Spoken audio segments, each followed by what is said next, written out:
Welcome back to news TV 84 break ਤੋਂ ਬਾਅਦ ਹੁਣ ਅਸੀਂ ਗੱਲਬਾਤ ਕਰਾਂਗੇ ਕੈਨੇਡਾ ਤੋਂ ਮੀਡੀਆ ਪਰਸਨੈਲਿਟੀ ਸਰਦਾਰ ਸੁਖਮਿੰਦਰ ਸਿੰਘ ਹੰਸਰਾ ਜਿਹੜੇ ਕਿ ਇਸ ਵੇਲੇ ਸਾਡਾ ਫੋਨ ਲਾਈਨ ਤੇ ਜੁੜ ਚੁੱਕੇ ਨੇ। ਜੀ ਵੀਰ ਜੀ, ਵਾਹਿਗੁਰੂ ਜੀ ਕਾ ਖਾਲਸਾ ਵਾਹਿਗੁਰੂ ਜੀ ਕੀ ਫਤਿਹ। ਵਾਹਿਗੁਰੂ ਜੀ ਕਾ ਖਾਲਸਾ ਵਾਹਿਗੁਰੂ ਜੀ ਕੀ ਫਤਿਹ।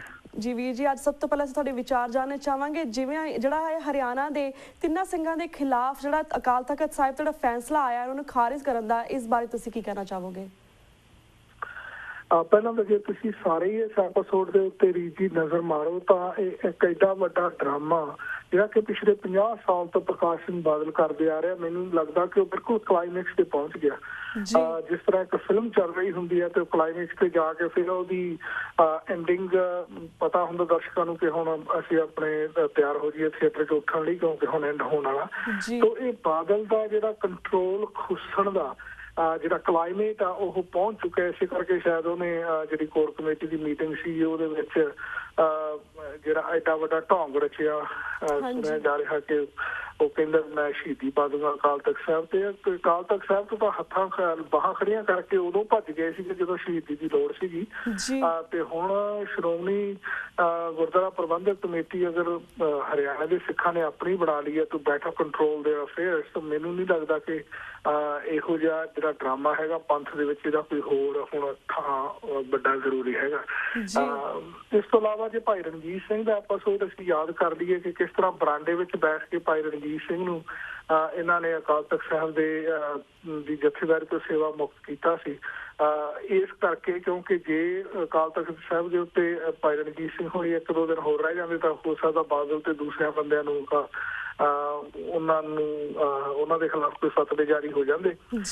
ਆਪਣਾ ਰਾਜਨੀਤਿਕ ਮਕਸਦ ਹੱਲ ਕਰਨ ਦੀ ਖਾਤਰ ਅਕਾਲ ਤਖਤ ਸਾਹਿਬ ਦੀ ਦੁਰਵਰਤੋਂ ਪ੍ਰਕਾਸ਼ ਸਿੰਘ ਬਾਦਲ ਨੇ ਹਮੇਸ਼ਾ ਹੀ ਕੀਤੀ ਆ ਤੇ ਹਮੇਸ਼ਾ ਹੀ ਸਿੱਖ ਹੁਣ ਵੀ ਸਿੱਖ ਦੰਦ ਪੀ ਰਹੇ ਨੇ ਕਿ ਐਸਾ ਕਿਉਂ ਹੋ ਰਿਹਾ, ਅਕਾਲ ਤਖਤ ਸਾਹਿਬ ਦੀ ਮਾਨ ਮਰਿਆਦਾ ਨੂੰ ਇੰਨੀ ਠੇਸ ਕਿਉਂ ਪਹੁੰਚਾਈ ਜਾ ਰਹੀ ਹੈ। ਤੇ ਹੁਣ ਖਾਸ ਕਰਕੇ ਹਰਮਹਿੰਦਰ ਸਿੰਘ ਚੱਠਾ ਜਿਹੜਾ ਕਿ ਇੱਕ ਪਤਿਤ ਬੰਦਾ, ਉਹ ਅੰਮ੍ਰਿਤਧਾਰੀ ਵੀ ਨਹੀਂ ਹੈਗਾ, ਉਹਨੂੰ ਵੀ ਚੱਕ ਕੇ ਛੇਕ ਦਿੱਤਾ। ਇਹ ਅਕਾਲ ਤਖਤ ਸਾਹਿਬ ਦੀ ਦੁਰਵਰਤੋਂ ਦੀ ਇਸ ਤੋਂ ਜਿਹੜੀ ਸਪਸ਼ਟ ਤਸਵੀਰ ਆ ਜਾਂ ਸਪਸ਼ਟ ਪਹਿਲਾਂ ਸ਼ਾਇਦ ਕਿਤੇ ਨਹੀਂ ਸਾਹਮਣੇ ਆਈ। ਜੀ ਤੇ ਵੀਰ ਜੀ, ਜਿਸ ਤਰ੍ਹਾਂ ਗੱਲ ਕੀਤੀ ਕਿ 50 ਸਾਲ ਤੋਂ ਜਿਹੜੀ ਫਿਲਮ ਚੱਲ ਰਹੀ ਹੈ ਇਹ ਤਾਂ ਬਰਦਾਸ਼ਤ ਨਹੀਂ ਹੋ ਰਹੀ ਸਾਡੇ ਕੋਲ। ਫਿਲਮ 2-3 ਘੰਟੇ ਤਾਂ ਬਰਦਾਸ਼ਤ ਕਰ ਸਕਦੇ ਆ, ਪਰ this is a really long film that we are going through. But anyways ਵੀਰ ਜੀ, ਜਿਸ ਤਰ੍ਹਾਂ ਇਸ ਫੈਸਲੇ ਨਾਲ ਅਕਾਲ ਤਖਤ ਨੂੰ ਬਹੁਤ ਘਟੀਆ ਪੱਧਰ ਤੇ ਲਿਆਂਦਾ ਗਿਆ ਹੈ, ਬਾਹਰਲੇ ਸਿੱਖ ਇਸ ਕਿਸਮ ਦੇ ਗਲਤ ਫੈਸਲੇ ਲੈਣ ਵਾਲੇ ਜਥੇਦਾਰਾਂ ਦਾ ਬਾਈਕਾਟ ਕਿਵੇਂ ਕਰ ਸਕਦੇ ਆ ਤੇ ਕਦੋਂ ਕਰੀਏ, ਅਸੀਂ ਕਿਸ ਤਰ੍ਹਾਂ ਕਰੀਏ? ਅਸਲ ਮਾਇਨੇ ਦੇ ਵਿੱਚ ਜੇ ਤੁਸੀਂ ਕਹੋ ਤਾਂ ਮੈਨੂੰ ਨਹੀਂ ਲੱਗਦਾ ਕਿ ਪਿਛਲੇ ਆਲਮੋਸਟ 20-25 ਸਾਲ ਤੋਂ ਬਾਹਰਲੇ ਸਿੱਖਾਂ ਨੇ, ਭਾਵੇਂ ਕਿ ਅਕਾਲ ਤਖਤ ਸਾਹਿਬ ਨੂੰ ਤਾਂ ਹਰ ਇੱਕ ਸਿੱਖ ਨੇ ਹਮੇਸ਼ਾ ਹੀ ਸੀਸ ਨਵਾਇਆ ਹੈ, ਪਰ ਜਥੇਦਾਰ ਨੂੰ ਕਿਸੇ ਨੇ ਸੀਸ ਨਵਾਇਆ ਜਾਂ ਨਹੀਂ, ਮੈਨੂੰ ਇਹਦੀ ਪ੍ਰੈਕਟੀਕੈਲਿਟੀ ਜਾਂ ਇਹ ਕਦੇ ਅਮਲ ਦੇ ਵਿੱਚ ਆਉਂਦਾ ਮੈਂ ਕਦੇ ਨਹੀਂ ਵੇਖਿਆ।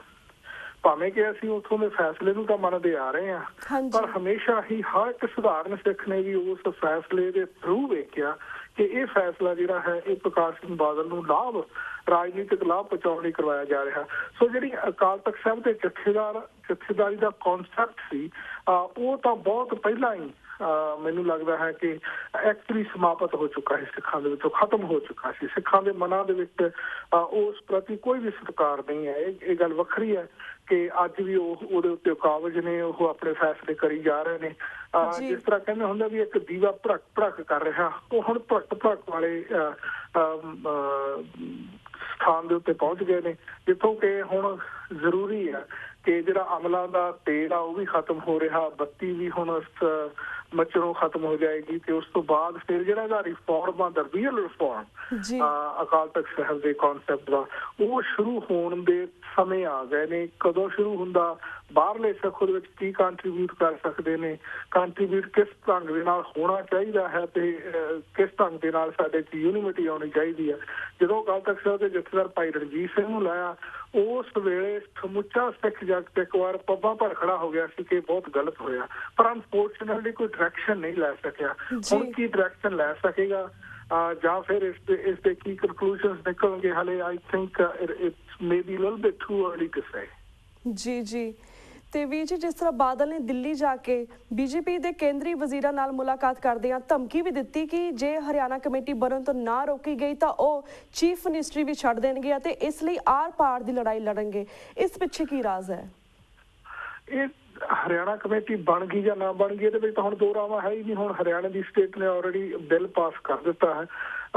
ਸੋ ਹੁਣ ਤਾਂ ਬਾਦਲ ਚੀਫ ਮਿਨਿਸਟਰੀ ਛੱਡ ਦੇਗਾ, ਜਾਂ ਜੇ ਛੱਡ ਵੀ ਦੇਵੇਗਾ ਜਾਂ ਬਾਦਲ ਕੱਲ੍ਹ ਨੂੰ ਕਿਤੇ ਫਾਹਾ ਲੈ ਕੇ ਮਰ ਵੀ ਜਾਏਗਾ, ਫਿਰ ਕਿਹੜਾ ਇੱਥੇ ਮੱਸਿਆ ਲੱਗਣੋਂ ਹਟ ਜਾਣੀ ਹੈ। ਇੱਥੇ ਕੋਈ ਫਰਕ ਨਹੀਂ ਪੈਂਦਾ ਬਾਦਲ ਦੀ ਚੀਫ ਮਿਨਿਸਟਰੀ ਨੂੰ।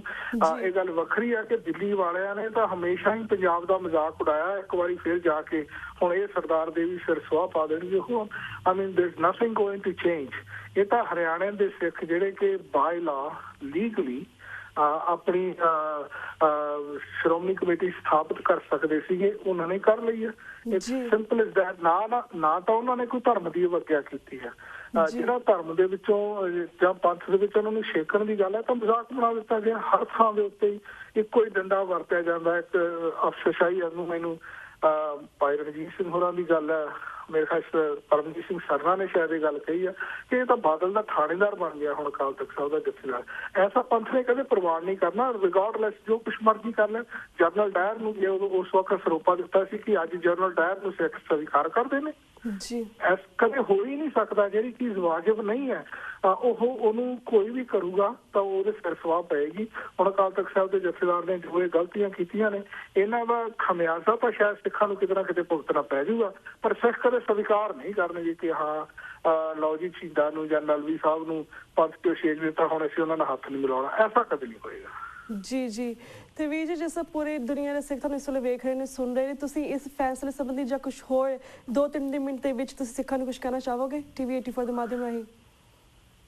ਦੇਖੋ ਜੀ, ਮੇਰੀ ਹਮੇਸ਼ਾ ਹੀ ਇੱਕੋ ਹੀ ਚਿੰਤਾ ਰਹੀ ਆ ਕਿ ਅਸੀਂ ਦੁਖੀ ਬਹੁਤ ਹੁੰਦੇ ਆ ਪੰਜਾਬ ਦੇ ਵਿੱਚ ਹੋ ਰਹੀਆਂ ਇਸ ਤਰ੍ਹਾਂ ਦੀਆਂ ਦੁਰਘਟਨਾਵਾਂ, ਮੈਂ ਕਹੂੰਗਾ ਇਹਨਾਂ ਨੂੰ। ਇਹਨਾਂ ਤੋਂ ਦੁਖੀ ਬਹੁਤ ਹੁੰਦੇ ਆ, ਪਰ ਅਨਫੋਰਚੂਨੇਟਲੀ ਅਸੀਂ ਆਰਗੇਨਾਈਜ਼ ਨਹੀਂ ਹੋ ਪਾਉਂਦੇ। ਅਸੀਂ ਸ਼ਾਇਦ ਛੋਟੀਆਂ ਜਥੇਬੰਦੀਆਂ ਦੇ ਵਿੱਚ ਵੰਡੇ ਹੋਏ ਆ ਤੇ ਉਹਦੇ ਕਰਕੇ ਸਾਨੂੰ ਸ਼ਾਇਦ ਇਕੱਠੇ ਬੈਠ ਕੇ ਕੋਈ ਡਿਸਕਸ ਕਰਨ ਦੀ ਸਾਨੂੰ ਸਮੱਤ ਆਉਣੀ ਚਾਹੀਦੀ ਹੈ। ਜਿੱਦਣ ਅਸੀਂ ਇਕੱਠੇ ਹੋ ਗਏ, ਚਾਹੇ ਉਹ ਸਿਰਫ ਨਾਰਥ ਅਮਰੀਕਾ ਦੇ ਸਿੱਖ ਹੀ ਇਕੱਠੇ ਹੋ ਜਾਣ, ਕੱਲੇ ਨਿਊਯਾਰਕ ਦੇ ਸਿੱਖ ਇਕੱਠੇ ਹੋ ਜਾਣ, ਇੱਧਰ ontario ਦੇ ਸਿੱਖ ਇਕੱਠੇ ਹੋ ਜਾਣ, ਉਧਰੋਂ ਯੂਰਪ ਦੇ ਸਿੱਖ ਇਕੱਠੇ ਹੋ ਜਾਣ, ਇੰਨੇ ਹੀ ਬਹੁਤ ਨੇ ਜਿਹੜੇ ਕਿ ਇੱਕ ਵਧੀਆ ਸੁਨੇਹਾ ਦੇ ਸਕਦੇ ਨੇ। ਤੇ ਹੁਣ ਮੈਨੂੰ ਲੱਗਦਾ ਸਮਾਂ ਆ ਗਿਆ ਕਿ ਸਿੱਖਾਂ ਨੂੰ ਕੁਛ ਇਹਦੇ ਬਾਰੇ ਸੋਚਣਾ ਚਾਹੀਦਾ। Let's do our house cleaning. ਜਿਹੜੀ ਹਾਊਸ ਕਲੀਨਿੰਗ ਹੈ ਬੜੀ ਜ਼ਰੂਰੀ ਹੈ, ਕਿਉਂਕਿ ਸਾਡੇ ਹੁਣ ਲੱਗਦਾ ਹੈ ਕਿ ਚਾਰ ਦੀਵਾਰੀ ਜਿਹੜੀ ਅਸੀਂ ਉਸਾਰਨੀ ਚਾਹੁੰਦੇ ਹਾਂ ਸਾਡੇ ਆਪਣੇ ਪੰਥ ਦੀ, ਕੌਮ ਦੀ, ਘਰ ਦੀ, ਉਹਦੇ ਅੰਦਰ ਜਿਹੜਾ ਇਹ ਹੁਣ ਗੰਦ ਪੈ ਚੁੱਕਾ, ਇਹਦੀ ਸਫਾਈ ਕਰਨੀ ਜ਼ਰੂਰੀ ਹੈ। ਮੈਨੂੰ ਲੱਗਦਾ ਕਿ ਇਹਦਾ ਰਿਫਾਰਮ ਹੋਣਾ ਹੀ ਚਾਹੀਦਾ। ਜੀ ਤਾਂ ਵੀਰ ਜੀ, you think the only one way is to clean the whole house is to have a one platform where all the Sikhs should get together, right? Exactly. I mean, ਜਦੋਂ ਸਿੱਖਾਂ ਦੇ ਵਿੱਚ ਬਹੁਤ ਜ਼ਿਆਦਾ ਦੁਵਿਧਾਵਾਂ ਮਿਸਲਾਂ ਹੋਇਆ ਕਰਦੀਆਂ ਸਨ, ਉਹ ਫਿਰ ਵੀ ਸਰਬੱਤ ਖਾਲਸਾ ਕਰਕੇ ਇੱਕ ਕੌਮੀ ਫੈਸਲਾ ਲੈ ਕੇ ਤੁਰ ਪੈਂਦੇ ਸੀ। ਜਦੋਂ ਉੱਧਰੋਂ ਵਿਹਲੇ ਹੋ ਜਾਂਦੇ ਬੇਸ਼ੱਕ ਆਪਸ ਵਿੱਚ ਲੜੀ ਪੈਂਦੇ ਸੀ। ਅੱਜ ਵੀ ਸਾਨੂੰ ਐਸਾ ਹੀ ਸੋਚਣਾ ਚਾਹੀਦਾ। ਸਾਡੀ ਸੋਚ ਇੰਨੀ ਡਾਈਵਰਸ ਹੋਣੀ ਚਾਹੀਦੀ ਆ ਕਿ ਜੇਕਰ ਸਾਡੇ ਲੋਕਲ ਗੁਰਦੁਆਰਾ ਦਾ ਮਸਲਾ ਠੀਕ ਆ, ਅਸੀਂ ਇੱਕ ਦੂਜੇ ਦੇ ਨਾਲ ਆਪਣੀ ਰਾਜਨੀਤੀ ਖੇਡੀਏ, ਪਰ ਜਿੱਥੇ ਕੌਮ ਦਾ ਮਸਲਾ ਆ ਗਿਆ, ਜਿੱਥੇ ਅਕਾਲ ਤਖਤ ਸਾਹਿਬ ਦਾ ਮਸਲਾ ਆ ਗਿਆ, ਜਿੱਥੇ ਅਕਾਲ ਤਖਤ ਸਾਹਿਬ ਦੀ ਦੁਰਵਰਤੋਂ ਦਾ ਮਸਲਾ ਆ ਗਿਆ, ਉੱਥੇ ਤਾਂ ਸਾਡੇ ਕਦਮਾਂ ਦੇ ਵਿੱਚ ਕਦਮ ਆਟੋਮੈਟਿਕ ਪੈ ਜਾਣੇ ਚਾਹੀਦੇ ਆ। We must walk and talk together. ਜਦ ਤੱਕ ਅਸੀਂ ਐਸਾ ਨਹੀਂ ਕਰਦੇ ਤਾਂ ਫਿਰ ਸਾਡੀ ਜਿਹੜੀ ਸੁਪਰੀਮ ਅਥਾਰਟੀ ਆ, ਉੱਥੋਂ ਜਿਹੜੀ ਮਿਸਇਨਫੋਰਮੇਸ਼ਨ, ਮਿਸਗਾਈਡੈਂਸ ਆ ਜਿਹੜੀ ਉਹ ਸਾਨੂੰ ਆਉਣੀ ਸ਼ੁਰੂ ਹੋ ਜਾਏ, ਕਿ ਜਿਹੜੀ ਕਿ ਪਿਛਲੇ 40-50 ਸਾਲ ਤੋਂ ਬੇਸਿਕਲੀ ਆ ਰਹੀ ਆ। ਇਸੇ ਕਰਕੇ ਸਾਡੀ ਖੱਜਲ ਖੁਆਰੀ ਹੋ ਰਹੀ ਆ। ਨਹੀਂ, ਦੁਨੀਆ ਦੇ ਉੱਤੇ ਕੋਈ ਤਾਕਤ ਨਹੀਂ ਜਿਹੜੀ ਖਾਲਸੇ ਨੂੰ ਲਲਕਾਰ ਜਾਵੇ। ਇਹ ਵਿਜ਼ਨ ਜੋ ਸਾਡੇ ਉੱਤੇ ਹਮਲੇ ਹੋ ਰਹੇ ਆ, ਅੰਦਰੋਂ ਜੋ ਸਾਡੇ ਉੱਤੇ ਹਮਲੇ ਹੋ ਰਹੇ ਆ, ਅੰਦਰੂਨੀ ਜੋ ਸਾਨੂੰ ਪਾੜਿਆ ਖਰਾਬ ਕੀਤਾ ਜਾ ਰਿਹਾ, ਉਹਦੇ ਕਾਰਨਾਂ ਕਰਕੇ ਅੱਜ ਸਾਡੇ ਸਾਹਮਣੇ ਖੱਜਲ ਖੁਆਰੀ ਆ। ਤੇ ਬਹੁਤ ਸਾਰੇ ਸਿੱਖ ਡਿਸਕਨੈਕਟ ਮਹਿਸੂਸ ਕਰਦੇ ਨੇ ਕਿ ਉਹ ਕਿਸੇ ਨਾਲ ਕਨੈਕਟ ਹੀ ਹੈ ਨਹੀਂ। ਉਹ ਇਸ ਤਰ੍ਹਾਂ ਮਹਿਸੂਸ ਕਰਦੇ ਨੇ ਕਿ ਉਹਨਾਂ ਦਾ ਰਿਸ਼ਤਾ ਹੀ ਸਿੱਖਾਂ ਦੇ ਨਾਲੋਂ ਜਾਂ ਸਿੱਖ ਮੇਨ ਸਟਰੀਮ ਦੇ ਨਾਲੋਂ ਜਾਂ ਸਿੱਖ ਸਾਈਕੀ ਦੇ ਨਾਲ ਟੁੱਟਿਆ ਹੋਇਆ। ਬਿਕਾਜ਼ ਸਾਡੀ ਜਿਹੜੀ ਇਨਫੋਰਮੇਸ਼ਨ ਆ ਉਹ ਪ੍ਰੋਪਰ ਫਲੋ ਨਹੀਂ ਕਰਦੀ, ਕੋਈ ਹੋਰ ਉਹਨੂੰ ਕੰਟਰੋਲ ਕਰਦਾ। ਰਿਮੋਟ ਕਿਸੇ ਹੋਰ ਦੇ ਹੱਥ ਦੇ ਵਿੱਚ ਹੈ, ਕਿਤੇ ਰਿਮੋਟ ਲਾਹੌਰ ਦੇ ਹੱਥ ਵਿੱਚ ਆਇਆ ਕਰਦਾ ਸੀ, ਅੱਜ ਦਿੱਲੀ ਦੇ ਹੱਥ ਦੇ ਵਿੱਚ ਆ। ਇਹ ਅੰਮ੍ਰਿਤਸਰ ਦੇ ਹੱਥ ਵਿੱਚ ਆਉਣਾ ਚਾਹੀਦਾ ਤੇ ਅੰਮ੍ਰਿਤਸਰ ਦੇ ਉੱਤੇ ਰਿਮੋਟ ਕੰਟਰੋਲ ਦੇ ਉੱਤੇ ਬੈਠਾ ਗੁਰੂ ਗੋਬਿੰਦ ਸਿੰਘ ਜੀ ਦਾ ਕੋਈ ਜਥੇਦਾਰ ਹੋਣਾ ਚਾਹੀਦਾ ਜਿਹੜਾ ਉਸ ਸੋਚ ਨੂੰ ਬਣਾਇਆ ਹੋਏ।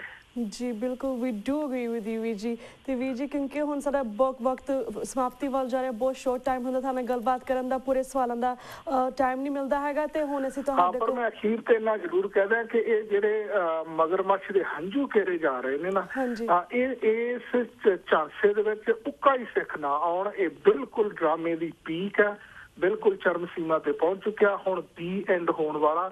ਇਸ ਕਰਕੇ ਸਾਨੂੰ ਸਾਰਿਆਂ ਨੂੰ ਇਹਦੇ ਵਿੱਚ ਆਪਣਾ ਯੋਗਦਾਨ ਪਾਉਣਾ ਚਾਹੀਦਾ। ਬਿਲਕੁਲ ਵੀਰ ਜੀ, ਬਿਲਕੁਲ। ਤਾਂ ਦੈਟਸ ਵਾਈ ਤੁਹਾਡੇ ਵਰਗੇ ਸ਼ਖਸੀਅਤ ਅਸੀਂ ਟੀਵੀ 84 ਦੇ ਰੂਬਰੂ ਕਰਦੇ ਤਾਂ ਕਿ ਲੋਕ ਜਾਗਰੂਕ ਹੋਣ, ਵੇਖਣ ਕਿ actually they should know what's going on, because a lot of our Sikh brothers and sisters don't even know ਕਿ ਸਾਡਾ ਕੀ ਹੋ ਰਿਹਾ ਪੰਜਾਬ ਦੇ ਵਿੱਚ, because they watch the media, they read the news from Punjab, ਹੈ ਕਿ ਉਹਨਾਂ ਨੂੰ ਪਤਾ ਨਹੀਂ ਲੱਗਦਾ ਕਿ ਉੱਥੇ ਕਿਸ ਤਰ੍ਹਾਂ ਸਾਡੇ ਸਿੱਖਾਂ ਦੇ ਨਾਲ ਕਿਸ ਤਰ੍ਹਾਂ ਉਹਨਾਂ ਨੂੰ ਟ੍ਰੀਟ ਕੀਤਾ ਜਾਂਦਾ ਪਿਆ। So that's the reason TV 84 ਦੇ ਮਾਧਿਅਮ ਰਾਹੀਂ ਤੁਹਾਡੇ ਵਰਗੇ ਸ਼ਖਸੀਅਤਾਂ ਨੂੰ ਟੀਵੀ 84 ਦੇ ਦਰਸ਼ਕਾਂ ਦੇ ਰੂਬਰੂ ਕਰਵਾਉਂਦੇ ਹਾਂ ਤਾਂ ਕਿ ਦੇ should be well aware and ਜਾਗਰੂਕ ਹੋਣ। ਤੇ ਵੀਰ ਜੀ ਕਿਉਂਕਿ ਐਜ਼ ਆਈ ਸੈਡ ਬਿਫੋਰ ਕਿ ਸਾਡਾ ਹੁਣ ਵਕਤ ਸਮਾਪਤੀ ਵੱਲ ਜਾ ਰਿਹਾ, ਤੁਹਾਡੇ ਕੋਲ ਇੱਥੇ ਹੀ ਇਜਾਜ਼ਤ ਲੈਂਦੇ ਹਾਂ ਤੇ ਵਾਹਿਗੁਰੂ ਜੀ ਕਾ ਖਾਲਸਾ, ਵਾਹਿਗੁਰੂ ਜੀ ਕੀ ਫਤਿਹ। ਵਿਊਅਰਸ ਇੱਥੇ ਅਸੀਂ ਤੁਹਾਡੇ ਕੋਲ ਇਜਾਜ਼ਤ ਲੈਂਦੇ ਹਾਂ, ਕੱਲ੍ਹ ਨੂੰ ਮਿਲਾਂਗੇ ਸੇਮ ਟਾਈਮ ਸੇਮ ਸ਼ੋ ਤੇ। ਤਦ ਤੱਕ ਲਈ ਵਾਹਿਗੁਰੂ ਜੀ ਕਾ ਖਾਲਸਾ, ਵਾਹਿਗੁਰੂ ਜੀ ਕੀ ਫਤਿਹ।